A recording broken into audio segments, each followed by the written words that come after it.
it's Robert Miguel checking in live at Club Plush, beautiful downtown Dallas with Mr. I'm actually a little bit nervous here, guys. Lead vocalist of Motley Crue, Mr. Vince Neil. Give it up, everybody. Come on. Vince Neil's in the house in Dallas, Texas. Okay, first of all, I got to start this off by saying, on behalf of Dallas and rock and roll fans everywhere, thank you for doing this. I mean, you're Vince Neil of Motley Crue. You don't have to tour. I mean, just the mere fact that you're out there kicking ass for rock and roll for us is a testament. What keeps you going here, man? Well, I mean, like, even when Motley doesn't tour, I have my solo band, and we go out and play. So I'm pretty much on tour, pretty much 24/7. And I just love this. I love being in front of the crowd and playing music. I took a couple months off one time, and I was like, I had no idea what to do with myself. It was stir crazy. Like, I got to get out on the road, man. Well, okay, so currently on the road with Crue, of course, and KISS. Rumor is you guys are kicking KISS's ass. I'm gonna say, I don't know, how is it going? How is it going on the road with the KISS and Crue tour so far? I mean, KISS are good friends of ours. Our very first tour was with KISS back in '81, and I think we only lasted like 4 or 5 shows before we got kicked off. But it's great. It's really cool because we have our full show. KISS has their full show. So for the fans, I mean, you're really getting two big concerts at once. So it's a lot of fun. The technical aspects of it are pretty amazing that they're able to get both of our sets on the same stage and our set off in like 15 minutes. It's pretty amazing.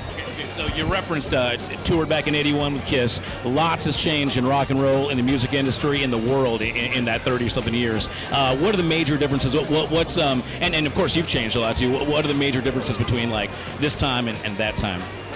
Well, back then, I mean, like, our stage show consisted of like a drum riser that me and Tommy made by hand, and we had these sticks and we put skulls on them and candelabras. And then KISS was a Creatures of the Night tour, so they had the big giant tank out there. We were just these kids from LA with no money and just out there living like animals. Amazing. So you got technology and a budget now, basically. That's very, very cool. So you have recorded a single, "Sex," with Crue. Does this mean new album? What can we expect from this? I don't think we're gonna do an album. I think we're gonna do more, maybe like an EP. Maybe do 3 or 4 more songs. People don't really buy albums anymore. They buy the singles. So I think we'll put out something with 4 or 5 songs on it. And you mentioned, of course, you've been doing solo stuff for a while. Anything on the solo front with the solo band? No, I mean, when this tour winds up the end of September, my solo band is pretty much booked till New Year's Eve. All the way through. So then I think we start up again with Motley in February. And then kind of keep going, All right. So you mentioned New Year's Eve. How does Vince Neil party New Year's Eve these days? Are you slow it down a little bit, or are you still going 100? I'm actually playing New York City at Tao nightclub. It's gonna be pretty awesome. All right. So tell me, just a little personal stuff. It's summer. You're in Texas. It's a little hot. What does Vince Neil do to kind of unwind during the summer months? Do you go see the big summer blockbusters, or do you just chill with the family when you can? Bro, this is it. I tour. Last night was Houston, tonight Dallas.